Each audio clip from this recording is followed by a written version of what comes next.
this is exactly where I wanted to go. So this is something that trumps structural engineers with years of experience. They look at this opening and they say, okay, I have a big piece of glass, whatever it is, and that entire window is loading my walls. Let's say it's loading my beams and my columns.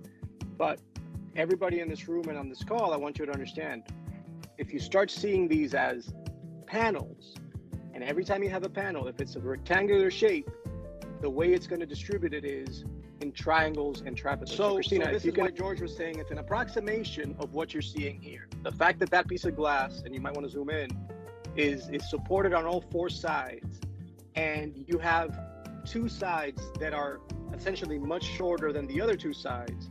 This is how the stresses get distributed on that glass, right? But then you see that, it basically distributes to the top and the bottom, and it distributes to the sides, right?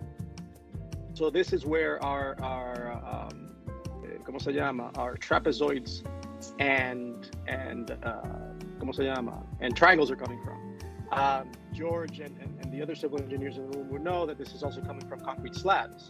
So your ACI is going to tell you if your L is this much smaller than your B, let's say your length and your width, then your ¿cómo se llaman? Las dos aguas?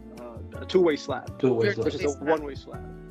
This is exactly the same thing as a one-way slab or a two-way slab, basically. So most of our glass panels are two-way slabs, where we're distributing trapezoids to one direction and triangles to the other. Because it's longer this way than it is this way. I know people can't see me, so it's longer in this direction than in this direction is why we're drawing it like that.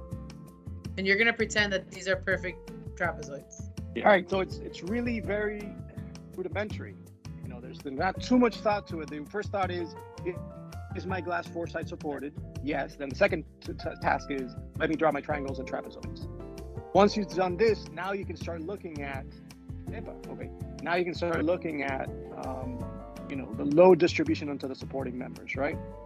So let's say we already saw before that George did a vertical mullion, right? So George, if you can do, or Christina, pick one of those trapezoids and take the full distributed load that one of those sliding glass door interlocks is going to receive.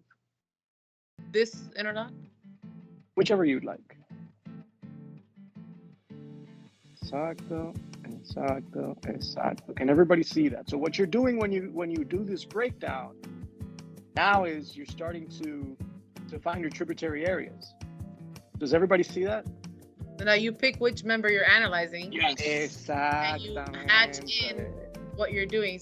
So if everybody can appreciate this, if I tell you, please analyze that member, you get an interlock, an astragal, or a mullion, this is a tributary area you need for that. Does everybody see that area there?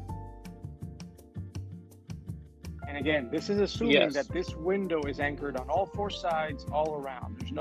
There is intermediate anchors in this case. That's why the triangular load is being held by the horizontal member. So to Henry's question is, where does the load go? There was no way to show this if we didn't do all these triangles and trapezoids. So what you do is you do it by panel, and this is where a lot of what we do for wind loads comes, because we deal with components and cladding. So each one of these panels, you can almost take it as one component, and you analyze the wind load on that panel. That's actually what ASC 7 tells you to do, and then you distribute that to that supporting members.